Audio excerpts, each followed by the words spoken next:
ہر انسان کی زندگی میں ایسے واقعات پیش آتے ہیں جس میں وہ پریشانی کا شکار ہوتا ہے۔ اس پریشانی کے موقع پر کیا کرنا چاہیے، یہ قرآن کریم نے ہمیں اس کی جگہ جگہ تلقین فرمائی۔ سورہ آل عمران کی آخری آیت ہے، یا ایھا الذین آمنوا اصبروا وصابروا ورابطوا واتقوا اللہ لعلکم تفلحون۔ اس میں پورا لائے عمل اللہ تبارک و تعالی نے بتایا ہے پریشانی کے حالات میں انسان کو کیا کرنا، جس کا خلاصہ یہ ہے کہ انسان کو جب بھی کوئی پریشانی لاحق ہو، کوئی صدمہ پیش آئے، کوئی مشکل پیش آئے، تو اس کے تین کام، میں پہلے خلاصہ بیان کر دوں پھر اللہ نے توفیق دی تو اس آیت کی تشریح کروں۔ خلاصہ قرآن و سنت کی تعلیمات کو سامنے رکھتے ہوئے ہر پریشانی چاہے انفرادی ہو چاہے اجتماعی ہو، ایک آدمی کی ہو یا 10 آدمیوں کی ہو یا پورے ملک کی ہو یا پورے مسلمانوں کی ہو، کوئی بھی پریشانی انسان کو پیش آئے تو قرآن و سنت کی تعلیم یہ ہے کہ 3 کام کرنے چاہیے۔ پہلا کام، اس پریشانی کو دور کرنے کے لیے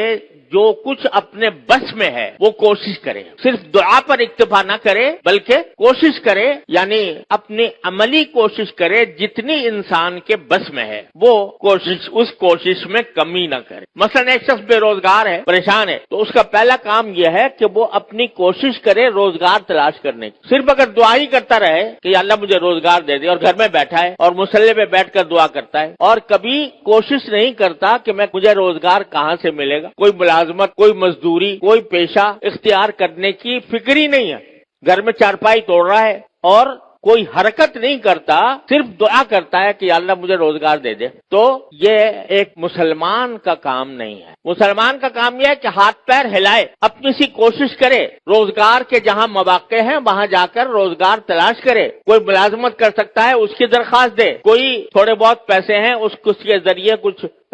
روزگار بنا سکتا ہے اس کی کوشش کرے، پھر اللہ سے دعا کرے۔ تو پہلا کام جو ہے وہ اپنی سی کوشش کر لینا، ہر کام میں، ہر معاملے میں۔ ایک شخص بیمار ہے، بیماری کے اندر پریشان ہے بیماری کی وجہ سے، تو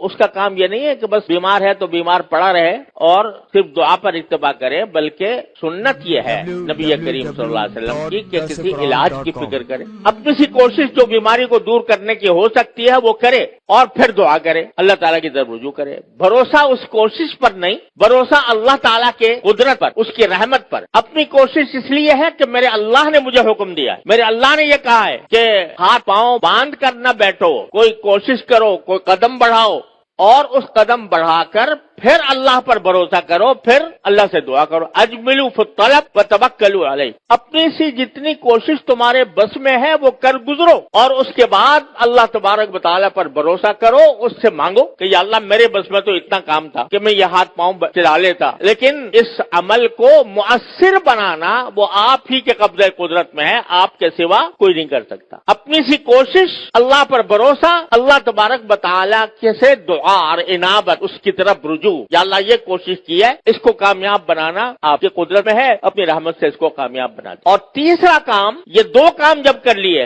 اپنی سی کوشش اور اللہ تعالیٰ سے دعا، اور دعا کے بعد پھر تیسرا کام ہے رضا بالقضاء، کہ اب میں نے اپنا کام کر لیا، اب اللہ تبارک و تعالیٰ ہی کے قبضے میں ہے، اسی کی قدرت میں ہے، اسی کی حکمت میں ہے کہ جو فیصلہ وہ کرنا چاہے گا کر لے گا، ہمیں اس پر کوئی اعتراض نہیں۔ اگر یہ 3 کام انسان کر لے ہر مصیبت کے موقع پر، ہر تکلیف کے موقع پر، ہر پریشانی کے موقع پر، تو کیا ہے کہ اس پریشانی کا سدباب ہو جائے گا۔ اپنی سی کوشش، اللہ تعالیٰ سے رجوع اور